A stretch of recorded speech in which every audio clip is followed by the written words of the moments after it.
ስለ ደስ ይለኛል። ክብር ለሚገባ ክብርን እንሰጣለን። ንጉሥ ለወደደው እንሰግድለታለን።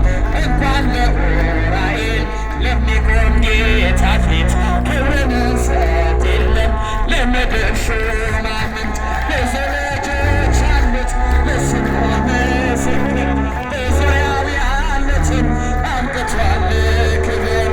ስለ ፍትህ መልጃ ለኔ ግን ይለያል መልአኩ ዑራኤል ስለ ደስ ይለኛል።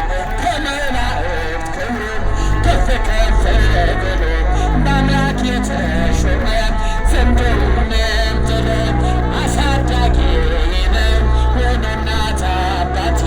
ዑራኤል ባለበት ይሸሻል ጠላት። በዙሪያዎች ያሉት ለስሙ ምስክር በዙሪያው ያሉትን አርቅቷል